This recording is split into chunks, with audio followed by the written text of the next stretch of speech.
Hello students, इस video से हम नए चैप्टर की शुरुआत करने वाले हैं जिसका नाम है डिप्रिसिएशन। डिप्रिसिएशन ये बहुत ही इंपॉर्टेंट चैप्टर है। डिप्रिसिएशन का मीनिंग होता है रिडक्शन।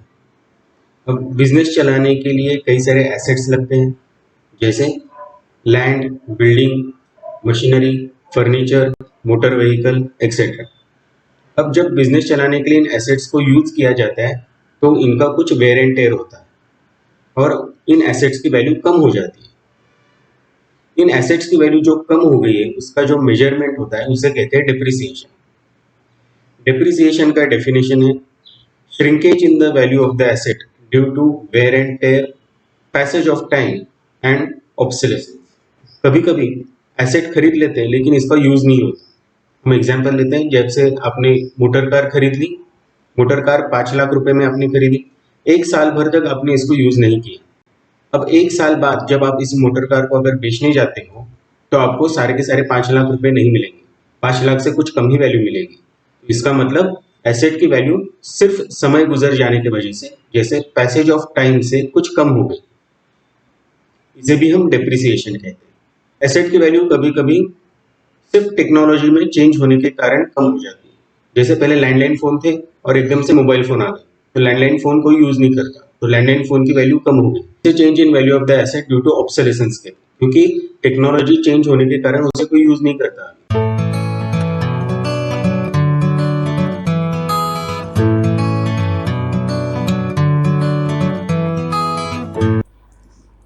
अब हम देखेंगे कि एसेट के वैल्यू में डिप्रिसिएशन क्यों होता है। हम कॉजेस ऑफ डिप्रिसिएशन को अब समझेंगे। फर्स्ट कॉज है उसका normal and natural wear and tear. अब एसेट बिजनेस के लिए यूज़ किए जाते हैं और यूज़ करने के बाद उनके वैल्यू में कमी आएगी। इसे हम कहेंगे normal and natural wear and tear of an asset. Passage of time, सिर्फ समय गुजर जाने की वजह से एसेट की वैल्यू में कमी आ जाती है। इसको हमने इसके पहले डिस्कस किया है। जब सिर्फ समय गुजर जाने की वजह से एसेट की वैल्यू में कमी आ जाती है तो उसे कहते हैं depreciation due to passage of time. Next है ऑब्सोलेसेंस। टेक्नोलॉजी में चेंज होने के कारण कुछ एसेट्स की अब वैल्यू नहीं रहती। जैसे पहले लैंडलाइन फ़ोन या पेजर यूज़ हुआ करते थे, अब मोबाइल फ़ोन यूज़ होते हैं। तो टेक्नोलॉजी में चेंज हो गया जिसके कारण अब लैंडलाइन फ़ोन और पेजर ऑब्सोलीट हो गए। तो इसे हम कहेंगे depreciation in the value of asset due to obsolescence.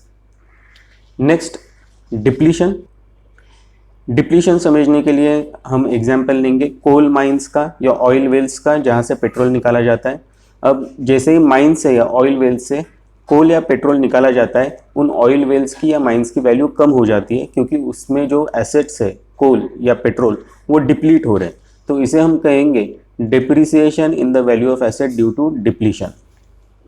Next natural calamities. Natural calamities जैसे अर्थक्वेक, फ्लड्स, साइक्लोन जब आते हैं तो एसेट्स डिस्ट्रॉय हो जाते हैं या उनकी वैल्यू में कमी आ जाती है। तो इसे हम कहेंगे depreciation in the value of asset due to natural calamities. Next है इन्वेंशन। अब मार्केट में आईफोन 7 ये मॉडल चल रहा है और उसके बाद आईफोन 8 ये एक साल बाद मॉडल आ गया। तो आईफोन 7 इसकी वैल्यू कम हो जाएगी क्योंकि नया मॉडल अब मार्केट में आ गया। तो इसे हम कहेंगे depreciation in the value of asset due to invention. और last depreciation in asset due to market value. अब मार्केट कंडीशंस डिमांड और सप्लाई के कारण हमेशा चेंज होती है, जिससे एसेट की मार्केट वैल्यू कम या ज़्यादा हो सकती है। जब एसेट की वैल्यू मार्केट कंडीशन के कारण कम हो जाती है तो उसे हम कहेंगे depreciation in the value of asset due to market value. तो यहाँ पे हमने देखे नॉर्मल कॉजेस ऑफ डिप्रिसिएशन क्या होता है।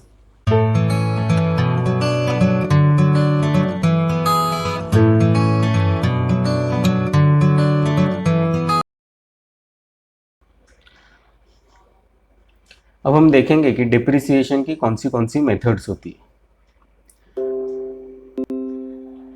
फर्स्ट मेथड है फिक्स्ड इंस्टॉलमेंट और स्ट्रेट लाइन मेथड।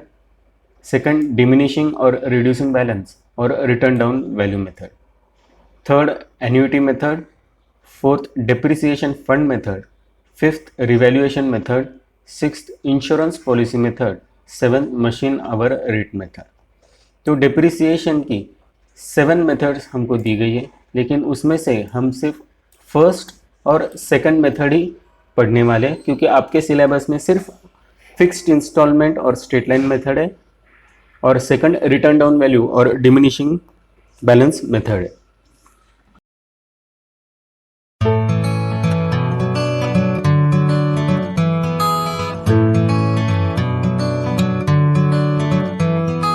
अब हम स्ट्रेट लाइन मेथड को समझेंगे और उसके लिए हम एक एग्जाम्पल देखेंगे।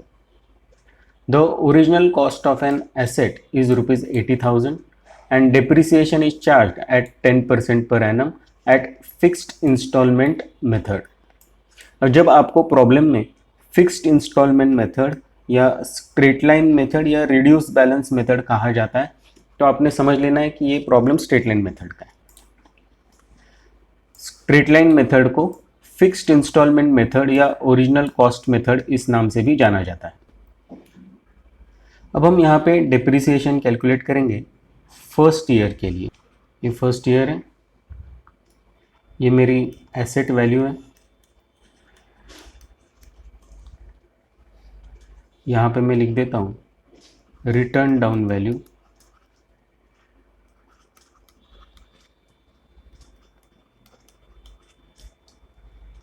और यहाँ पे मैं लिखूँगा डिप्रिसिएशन।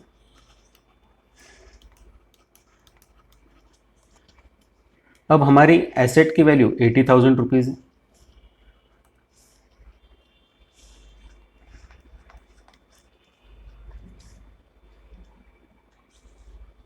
अब फर्स्ट ईयर पूरे साल एसेट यूज़ करने के बाद इसकी डिप्रिसिएशन वैल्यू 80,000 रुपीज़ इंटू हमें डिप्रिसिएशन का परसेंटेज दिया है 10% पर एनम, तो 80,000 इंटू 10% डिप्रिसिएशन आएगा हमारा 8,000 रुपीज़। और हमारी रिटर्न डाउन वैल्यू, ये एसेट की वैल्यू 80,000 रुपीज़ है, उसमें से डिप्रिसिएशन 8,000 रुपीज़ कम कर दो तो आपको रिटर्न डाउन वैल्यू आएगी 72,000 रुपीज़। अब हम सेकंड ईयर के लिए देखते हैं। फिर से हमारी एसेट की वैल्यू 80,000 रुपीज़ है, डिप्रिसिएशन ओरिजिनल वैल्यू हमारी 80,000 है एसेट की, उसी के हम 10% निकालेंगे, तो हमारे सेकंड ईयर में भी डिप्रिसिएशन आया 8,000 रुपीज़।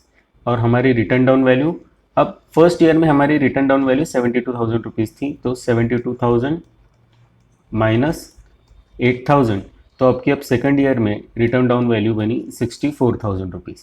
अब इसी तरह से हम थर्ड ईयर के लिए देखते हैं। हमारी एसेट की वैल्यू 80,000 रुपीज़ है, डिप्रिसिएशन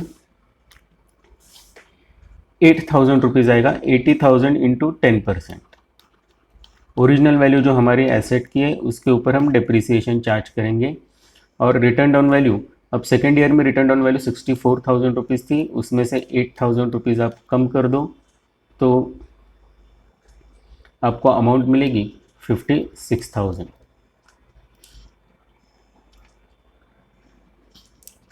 और इसी तरह से हम फोर्थ ईयर में देखेंगे। फोर्थ ईयर में हमारा एसेट की वैल्यू 80,000 रुपीज़ है, डिप्रिसिएशन 8,000 रुपीज़ ही आएगा।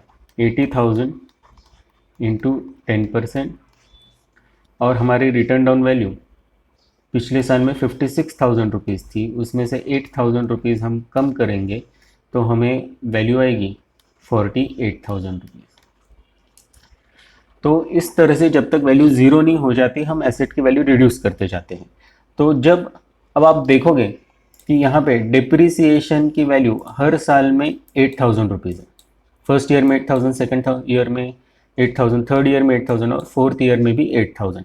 इसका मतलब स्ट्रेट लाइन मेथड में आपकी डिप्रिसिएशन की वैल्यू कांस्टेंट रहती है, क्योंकि वो ओरिजिनल वैल्यू ऑफ एसेट पे कैलकुलेट किया जाता है। ये आपका ओरिजिनल वैल्यू है, तो ओरिजिनल वैल्यू ऑफ एसेट से आप डिप्रिसिएशन वैल्यू कैलकुलेट करते हो, और हर साल में डिप्रिसिएशन की वैल्यू कांस्टेंट रहती है।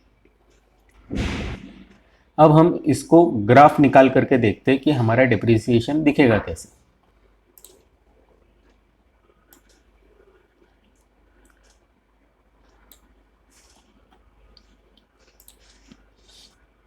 ये मेरा एक्स एक्सिस है और ये मेरा वाई एक्सिस है। एक्स एक्सिस पे मैं ईयर्स प्लॉट करता हूँ। हमने 4 ईयर्स का डिप्रिसिएशन चार्ज किया था, तो ये ईयर 1 है, ईयर 2, ईयर 3, ईयर 4 और ईयर 5। और वाई एक्सिस में हम अमाउंट ऑफ डिप्रिसिएशन लिखेंगे। तो ये मेरा अमाउंट ऑफ डिप्रिसिएशन।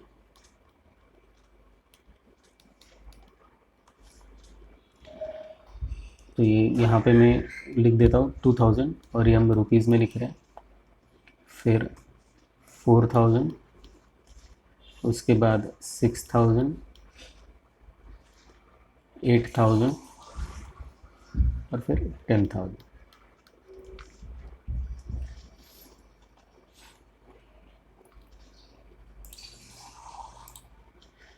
हमारा फर्स्ट ईयर में डिप्रिसिएशन 8000 रुपीज़ है, सेकेंड ईयर में भी 8000 है, थर्ड ईयर में 8000 है, फोर्थ ईयर में भी 8000 है। अभी हम ग्राफ में प्लॉट करते हैं।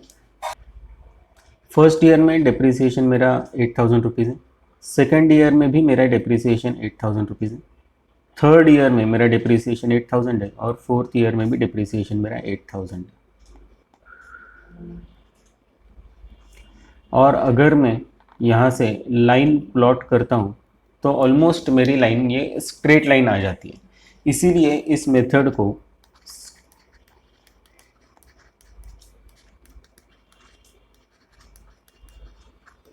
स्ट्रेट लाइन मेथड कहते हैं।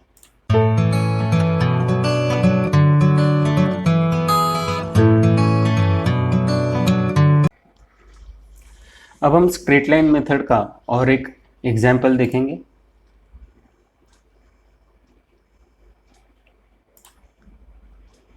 A machine costing rupees 15,000 is purchased and installation charges of rupees 3,000 is paid. Estimated life of the asset is 10 years and scrap value is estimated to be 2,000 rupees at the end of its life. The amount of depreciation would be. अब हमें depreciation यहाँ पे calculate करना है। कैसे calculate करते हैं देखते हैं।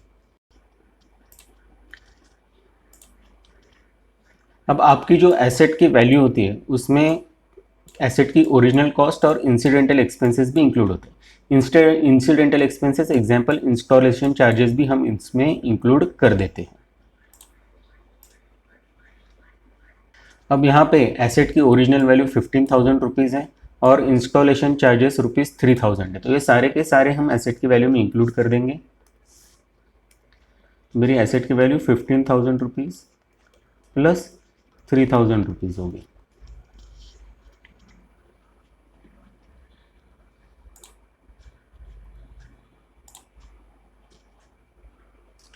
अब एसेट की स्क्रैप वैल्यू 2,000 रुपीज़ है। स्क्रैप वैल्यू का मतलब एसेट जब यूज़ कर देते हैं, अब वो एसेट हमारे किसी काम का नहीं है, फिर हम इस एसेट को कबाड़ी वाले को दे देते हैं। कबाड़ी वाला इस एसेट की हमें जो वैल्यू देता है उसे हम स्क्रैप वैल्यू कहते हैं। तो ये हम एसेट की हमारी जो टोटल कॉस्ट है उसमें से कम कर देंगे। तो यहाँ पे आएगा -2,000 रुपीज़, और मेरे एसेट की वैल्यू 10 ईयर्स है, इससे मैं डिवाइड करता हूँ। अब इसको हम कैलकुलेट करते हैं। 15,000 प्लस 3,000 18,000 रुपीज़ आएंगे, उसमें से 2,000 हम लेस कर देंगे तो हमें अमाउंट आएगी 16,000 रुपीज़। और इसको मैं 10 ईयर्स से अगर डिवाइड करता हूँ तो मुझे हर साल का डिप्रिसिएशन 1,600 रुपीज़ पर एनम आएगा। हर साल के लिए 1,600 रुपीज़ इतना डिप्रिसिएशन मेरा इस एसेट पे आएगा। तो ये मैंने स्ट्रेट लाइन मेथड से डिप्रिसिएशन कैलकुलेट किया। तो अगर हम इसे फॉर्मूला में लिखना चाहे तो हम लिख सकते हैं 15,000 प्लस 3,000, ये मेरी वैल्यू ऑफ द एसेट थी, तो इसे मैं लिखूंगा ओरिजिनल कॉस्ट ऑफ एसेट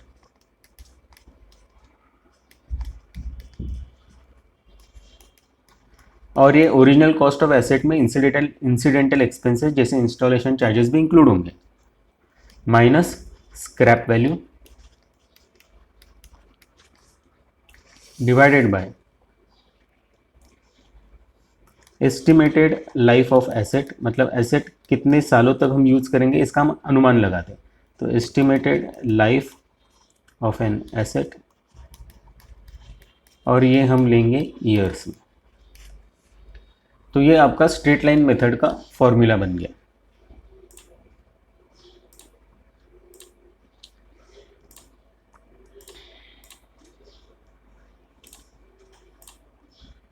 इस फॉर्मूला को आप अपनी नोटबुक में लिख लें।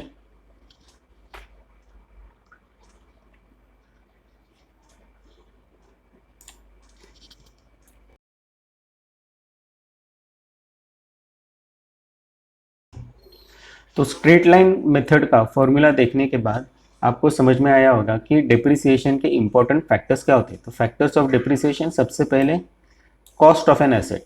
कॉस्ट ऑफ एसेट के अंदर इंसिडेंटल एक्सपेंसेस भी इंक्लूड होते हैं, जैसे इंस्टॉलेशन चार्जेस एसेट की कॉस्ट में इंक्लूड हो जाएगा।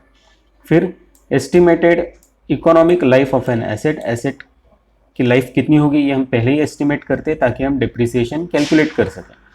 And estimated terminal value, terminal value यानी स्क्रैप वैल्यू, एसेट उसकी लाइफ में यूज करने के बाद जब हम इसे स्क्रैप में निकालेंगे या कबाड़ी वाले को दे देंगे तो हमें कितनी वैल्यू आएगी, ये टर्मिनल वैल्यू हम डिप्रिसिएशन कैलकुलेट करते समय एसेट की ओरिजिनल कॉस्ट से रिड्यूस करेंगे और फिर एस्टिमेटेड लाइफ ऑफ एसेट से डिवाइड कर देंगे।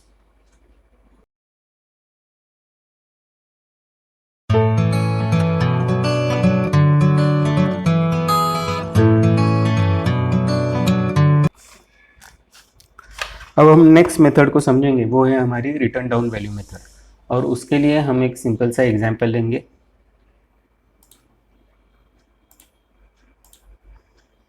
The original cost of an asset is rupees 80,000 and depreciation is charged at 10% per annum under return down value method. The amount of depreciation will be computed as follows.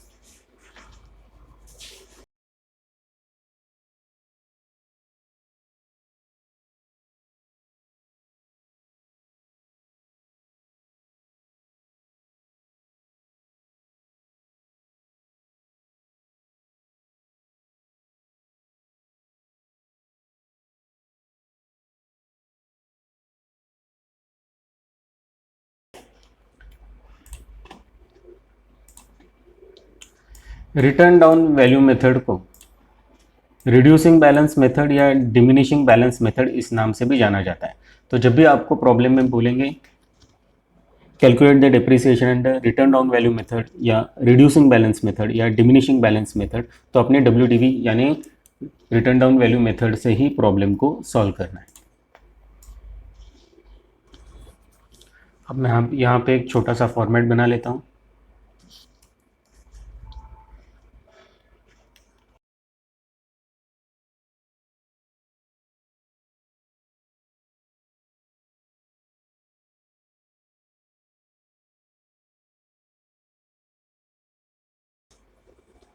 अब हमारी first year में asset की value 80,000 rupees है।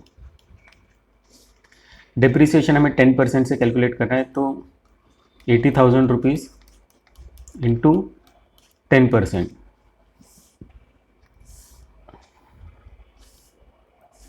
तो हमारा depreciation आएगा 8,000 rupees. अब return down value हमें निकालनी है, तो 80,000 हमारी एसेट की ओरिजिनल वैल्यू है। साल भर एसेट यूज़ करने के बाद डिप्रिसिएशन 8,000 रुपीज़ आया, तो हमारी रिटर्न डाउन वैल्यू 72,000 रुपीज़ बनी। अब सेकंड ईयर में देखते हैं, एसेट की वैल्यू 80,000 रुपीज़ है और हम जब डिप्रिसिएशन कैलकुलेट करेंगे तो फर्स्ट ईयर एसेट यूज़ करने के बाद हमारी जो रिटर्न डाउन वैल्यू बनी उस वैल्यू पर हम डिप्रिसिएशन कैलकुलेट करेंगे। तो मेरी return down value first year की 72,000 रुपीज़ है, उसके मैं 10% कैलकुलेट करूँगा तो मुझे अमाउंट आएगी 7,200। अब मुझे रिटर्न डाउन वैल्यू अगर कैलकुलेट करनी है तो फर्स्ट ईयर की मेरी जो रिटर्न डाउन वैल्यू 72,000 रुपीज़, उसमें से मैं डिप्रिसिएशन लेस करता हूँ 7,200 रुपीज़,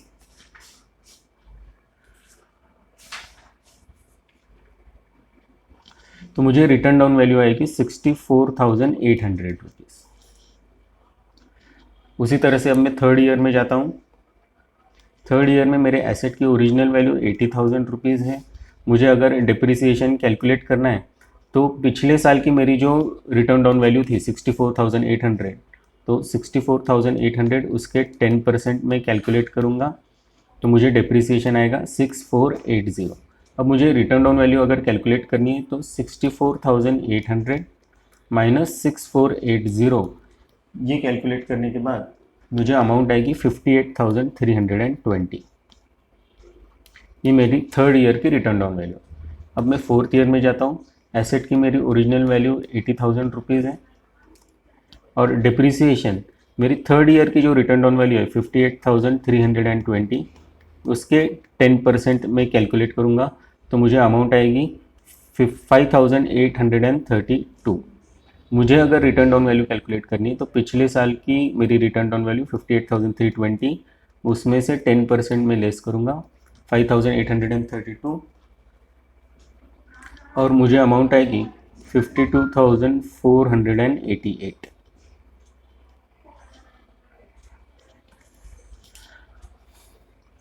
तो आपको अब फ़र्क समझा होगा कि डिप्रिसिएशन रिटर्न डाउन वैल्यू में कैसे कैलकुलेट करते हैं और स्ट्रेट लाइन मेथड में कैसे कैलकुलेट करते हैं।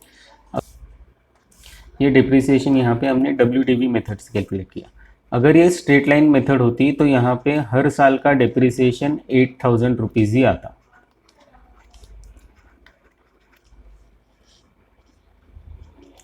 तो ये इन दोनों डिप्रिसिएशन के मेथड्स में फ़र्क है। स्ट्रेट लाइन मेथड के डिप्रिसिएशन में डिप्रिसिएशन की अमाउंट कांस्टेंट रहती है। WDV मेथड में डिप्रिसिएशन का परसेंटेज कांस्टेंट रहता है WDV का, लेकिन डिप्रिसिएशन की अमाउंट हर साल में चेंज होती जाती है। आप देख सकते हो कि इनिशियल ईयर्स में WDV और SLM मेथड में डिप्रिसिएशन सेम है, लेकिन बाद में WDV का डिप्रिसिएशन कम होता है SLM से। SLM में डिप्रिसिएशन उतना ही रहेगा, लेकिन डिप्रिसिएशन WDV मेथड में कम होते जाएगा। स्ट्रेट लाइन मेथड में आप डिप्रिसिएशन की वैल्यू, डिप्रिसिएशन से एसेट की वैल्यू ज़ीरो कर सकते हो, लेकिन WDV मेथड में एसेट की वैल्यू कभी ज़ीरो नहीं होगी। अब इसका हम ग्राफ निकाल के देखते हैं कैसे आता है।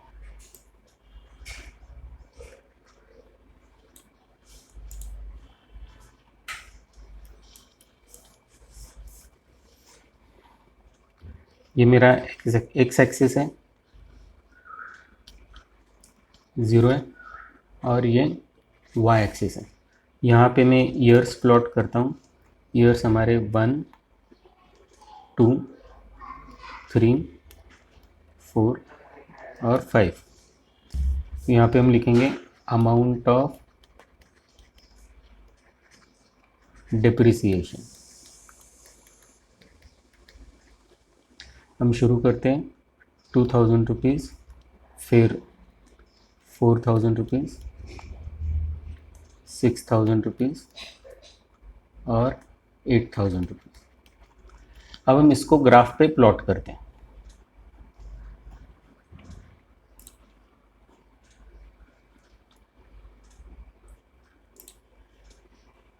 फर्स्ट ईयर में WDV मेथड में हमारा डिप्रिसिएशन 8,000 रुपीज़ है। तो फर्स्ट ईयर में मैं यहाँ पे प्लॉट करता हूँ।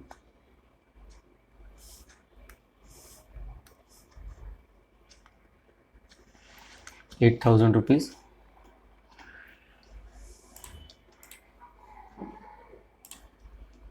सेकेंड ईयर में हमारा डिप्रिसिएशन WDV मेथड के अंदर 7,200 रुपीज़ है। तो ये ग्राफ में 8,000 और 6,000 के बीच में कहीं पर आएगा। यहाँ पे मैंने प्लॉट कर दिया 7,200 रुपीज़।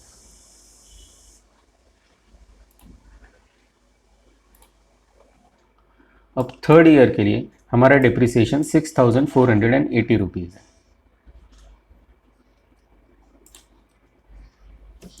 अब थर्ड ईयर के लिए मेरा डिप्रिसिएशन सेकंड ईयर से थोड़ा सा नीचे आएगा, लेकिन 6,000 के ऊपर ही रहेगा। ये मेरा थर्ड ईयर का डिप्रिसिएशन है। फोर्थ ईयर के लिए मेरा डिप्रिसिएशन 5,832 रुपीज़ है। अब ये 6000 से थोड़ा सा नीचे आएगा,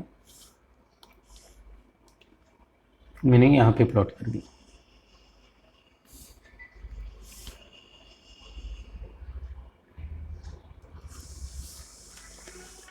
तो आप ये यहाँ पे देखोगे कि हमारा डिप्रिसिएशन ये इसे नीचे रिड्यूस हो रहा है। ये लाइन हमारी डाउनवर्ड मूविंग है फ्रॉम लेफ्ट टू राइट, इसीलिए इस मेथड को कहा जाता है रिड्यूसिंग बैलेंस मेथड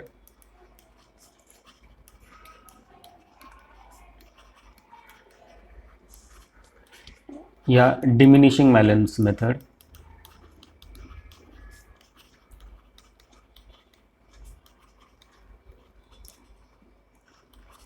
और इस मेथड में हम डिप्रिसिएशन हमेशा रिटर्न डाउन वैल्यू पर कैलकुलेट करते हैं, इसलिए इसे रिटर्न डाउन वैल्यू मेथड भी कहा जाता है।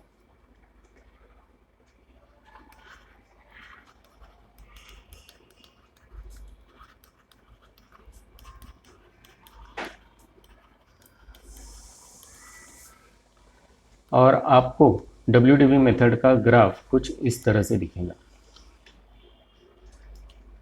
ये आपका रिटर्न डाउन वैल्यू मेथड का ग्राफ है।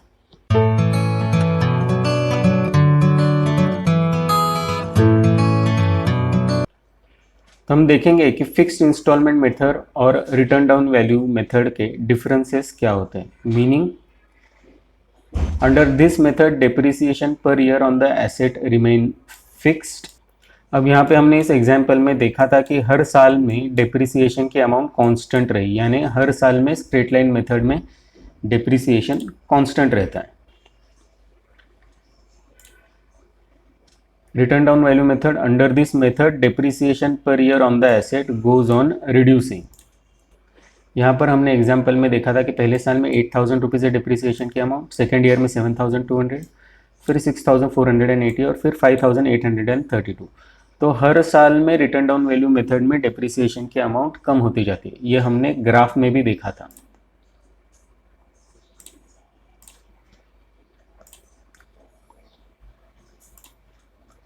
Charge down, straight line method में ओरिजिनल कॉस्ट ऑफ एसेट पे डिप्रिसिएशन चार्ज किया जाता है और रिटर्न डाउन वैल्यू मेथड में रिड्यूस्ड बैलेंस या WDV पे डिप्रिसिएशन चार्ज किया जाता है। Amount of depreciation remains same each year और WDV मेथड में depreciation goes on decreasing each year.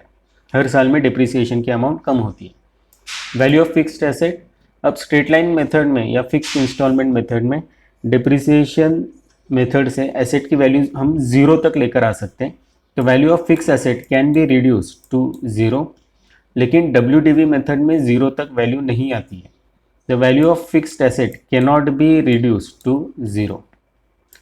Profits are more during the earlier years of life of the asset than later years.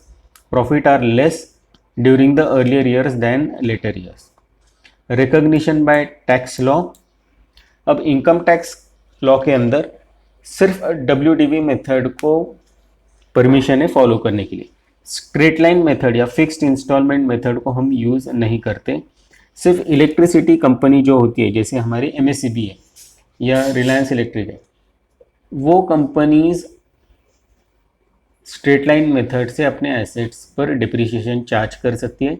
बाकी सारे assets के लिए हम WDV method ही use करते हैं, इसलिए उनका कहा it is not recognized by law और WDV method is recognized by tax law.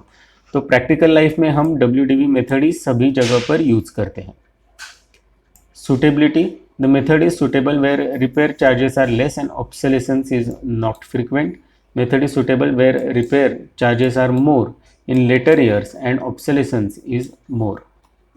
Depreciation curve, straight line method में हमने देखा था कि हमारा ग्राफ है उसमें स्ट्रेट लाइन मेथड की जो लाइन है वो बिल्कुल स्ट्रेट है, इसका कर्व बिल्कुल स्ट्रेट है। और WDV मेथड में इसका जो कर्व है वो डाउनवर्ड स्लोपिंग है from left to right. Left to right ये नीचे धीरे धीरे रिड्यूस होता है।